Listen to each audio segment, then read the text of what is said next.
Probably. Actually, there were drinks involved. We went to a fantastic Cajun restaurant in Brazos there called Buzzard Billy's. Where was this? In Waco, on the Brazos. It's right across the interstate from the new stadium, McLean Stadium. It's called Buzzard Billy's. Really nice place, really good food.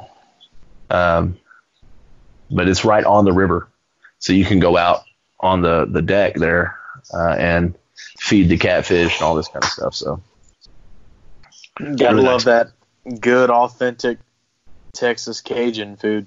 Hey man, they've been in business for like 30 years, so with the jalapenos in it. I don't know if they're putting jalapenos in it, but well, that's what Texas thinks is Cajun. Let's put some jalapenos in it, and make it spicy. That's Cajun. No, man, they're using some whatever. I mean, okay, well, they probably are, but hey, look. No, man, you ought to, next time you're in the area or in the Central Texas area and I'm down there, we'll go to Buzzard Billy's. You go check it out. Okay. It's not the worst. I will take you up on that. Anyway, so moving away from Mark Vaughn and Aaron Presley, which I really wanted to ask you. You can't get away from them. You really can't. I really miss those two a lot. I miss Aaron a lot. I haven't seen Aaron in a long time. And Mark, last time I saw him, I think I was working for a main event. Aaron's keeping real busy doing the rodeo stuff. And he's doing that stuff every weekend, man. He's really trying to make his name. And he's teaching the next generation, America's youth. He is no longer doing that, sir. Okay. I stand corrected. It's been a while. Yeah, I asked him about that the other day. He was like, listen, man. he said, I love teaching. He said, but that was not the place for me. Wow. Okay. Yeah, I'm not going to go into all of it, but yeah, he says it did not work out. Aaron, I'm sorry if you're listening to this, which I totally doubt it, but if you are, we didn't mean to talk about that.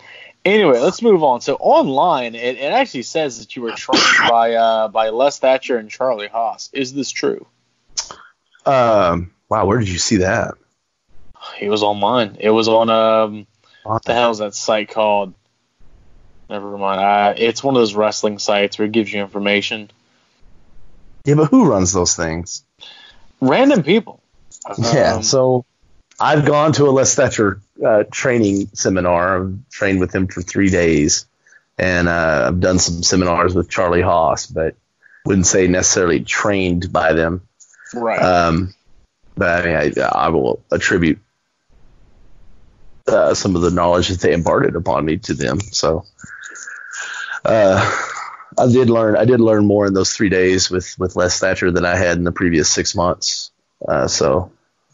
But I can't claim him as my trainer per se. I really don't have an official trainer because we learned so much on the job because of the situation we were in, leaving Rick's place to starting our own stuff there in Temple. And it was just kind of really on the job from there. Right. Learning what I could and picking up what I could. I had a pretty good acumen for it, I guess, because I could pick up on stuff pretty quickly. And I was really more so than watching wrestling for the stories. I was watching it for the athletic display that they possessed, and watching it at how they did stuff, and because even at like 12, 13 years old, I'm thinking there's no way these guys are going out there and they're doing this 5 nights a week and they just keep going, like there's some sort of science to it, and so I understood from a very young age what it was, but still respected the hell out of it because they were still beating the shit out of themselves essentially, but doing it night in and night out, and weeks at a time with no time off. So I always appreciated that part of it. Like, how are these people doing this? And just wrecking their bodies and then doing it the very next night. So always appreciated that aspect of wrestling. Of course, the psychology of it and the stories, that's all secondary, but I understand all that too. But I picked up on the what we were doing and how we were doing it pretty quickly,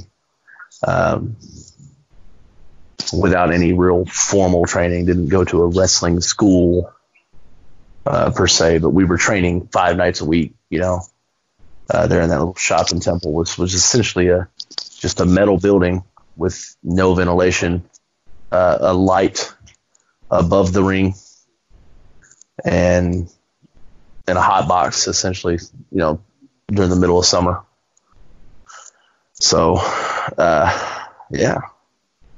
But I attended seminars by both Charlie and Les Thatcher, and learned a ton from them. So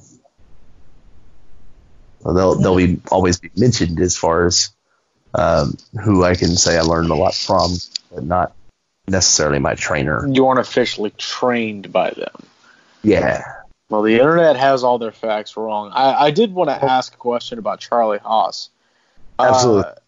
Everybody always talks about Charlie Haas. Like, he's that guy, if you mention his name, everyone's like, oh, Charlie. Like, is Charlie Haas, like, actually, like, insane? Or, like... Charlie, if Charlie doesn't know you, Charlie will test you. What do you mean? So, well, he'll test you in the ring. He'll lay everything in, okay. And he's a very, very good wrestler. Damn good wrestler. Of course, he went to Seton Hall, wrestled there. He got started in pro wrestling with his brother Russ, and they were a tag team for the longest. But unfortunately, his brother Russ passed away. But Charlie, man, really good friend. Now, but it took a little bit for him to warm up to me. It took some beatings, but as long as you're giving it back to him, he's fine. Charlie's busted me open on more occasions than I think anyone else ever has. Every time I've left the ring after a match with Charlie, I've been bleeding. So, dang. But he always feels terrible afterwards. So the last time we wrestled each other, we were in at Texoma. These were the last 2 matches I had with Charlie at Texoma. The first one was just a match. I had recently won this fan vote thing for like the Texoma fan favorite. And so they presented me with this trophy, and they actually gave me a $100 gift card, like a Visa gift card, which was kind of cool. So we worked that into an angle with Charlie where he takes my trophy and he hits me with it. And he hits me with it in such a way that he's wanting to break the shaft of the trophy. So we loosened the base of the trophy so he could try to hit me with it and it break. So, and I'm going, man, I don't know. I'm looking at the base of that trophy. It's that hard plastic. It's got the real sharp edges on it. And I go, man, I don't know. He's like, no, it'll be fine. I'm going, yeah, Charlie's a vet. I'll listen to him, And we get to that point in the match, and he goes and hits me with this trophy. On the follow through, the bottom of that fucking trophy, pardon my language, but the corner of that base of the trophy catches me in the forehead, or right at the top of the head, or right, where my hairline would be if I had hair, and split me open. Like there's like an L-shaped scar on my head, and it split me wide open. And I go down, and then the next thing you know, there's a puddle of blood underneath my head, and you can see it. I don't know if the video's online anymore anywhere, because I think it was before they were that Joe Exotic thing, and before all that went sideways with that guy trying to hire someone to kill somebody. And I think his it's a big thing, a big deal. You can look that up. Joe Exotic was bringing his camera crew in there, and they were doing like live streams at Texoma.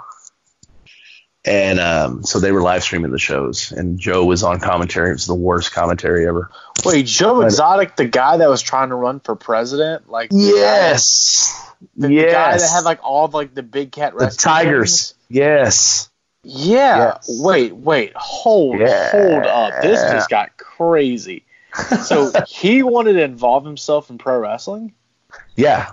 Had some sort of partnership with Texoma. Like they would put over his Wildcat or Big Cat Rescue stuff, and he'd bring some of the cats with him to these shows. And he had a big cage to the set. shows. Yeah. Like several of the tiger cubs. I think he brought a liger cub in once, and yeah, pretty crazy. But so that was on the live stream, and you can watch the live stream after Charlie hits me with this trophy. I take the bump, of course, because why wouldn't I?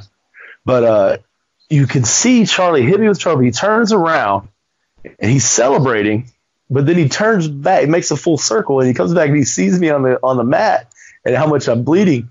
And his hands immediately go to his head, like, "Oh shit, what did I do?"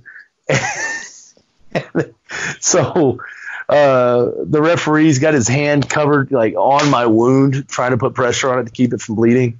And I'm laying there, and I'm telling Anthony, and Anthony's the ref, and I go, Anthony, I go, I'm bleeding, yeah. And he goes like, yeah. He goes like, I go, how bad? He goes like, yeah, it's pretty bad. And I go, tell him to get a towel. And I'm being real calm. And so he's telling security, get me a towel. And these idiots bring paper towels to the ring to try to stop the bleeding. And I go, he grabs one and puts it on. I go, is that a fucking paper towel? He was like, yeah. And I go, I want a fucking towel.